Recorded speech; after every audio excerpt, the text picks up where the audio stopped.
پەیامەکانی پشتلێدوان و قسەکانی بافڵ تاڵەبانی چی بوون؟ نێچیروان بارزانی دەوێت ببێتە هەوێنی سیاسی پارتی و یەکێتی و لایەنەکانی دیکە، بەڵام با ئەوە ڕوون بێت لاتان کە هێشتا زۆر زووە بۆ پێکهێنانی کابینەی دێ. بافڵ تاڵەبانی سەرۆکی یەکێتی لە دیداری مێری دوێنێ چەند لێدوان و پەیامێکیدا کە کاردانەوەی جۆرە و جۆری دروست کرد.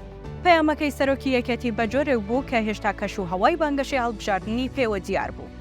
بافڵ تاڵەبانی بە هەمان تام و بۆنی کاتی بانگەشە قسەکانی بەگوێی پارتیدادا و بەو ئاراستەیە قسەی کرد کە یەکێتی ناچێتە ژێرباری پێکهێنانی حکوومەت لەگەڵ پارتی ئەگەر بە هەمان شێوەی ئەم 4 ساڵی ڕابردوو حکوومەتە هاوبەشەکەیان لەگەڵ پارتی بێت.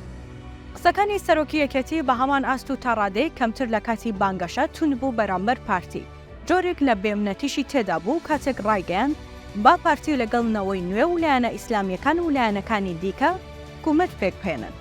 هەمان پەیامیشی بەگوێی لایەنەکان و بەتایبەت نەوەی نوێژدادا کە بەچوونیان بۆ ناو حکوومەتێک لەگەڵ پارتی زیان دەکەن و باسکردنی ئەزموونی گۆڕانیش بۆ ترساندنی ئەو لایەنانە بوو. لە بەرامبەردا نێچیروان بارزانی بە ناڕاستەوخۆ وڵامیدایەوە و ڕایگەیاند حکوومەت بێ پارتی و یەکێتی پێک نایەت و وتیشی کاتی بانگەشە تەواو بوو و پێویستیش ناکات بەو زمانە قسە بکرێت.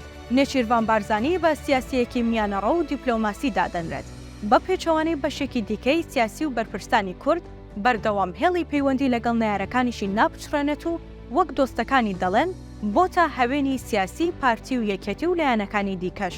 پەیامی وتەکانی نێچیروان بارزانی بەو جۆرە بوو کە دەبێت دۆخەکە هێور بکرێتەوە و دەبێت دانوستانەکانی پێکهێنانی حکوومەت لە کەش و هەوایەکی هێمن و دوور لە تەشەنوج بەڕێوە بچێت.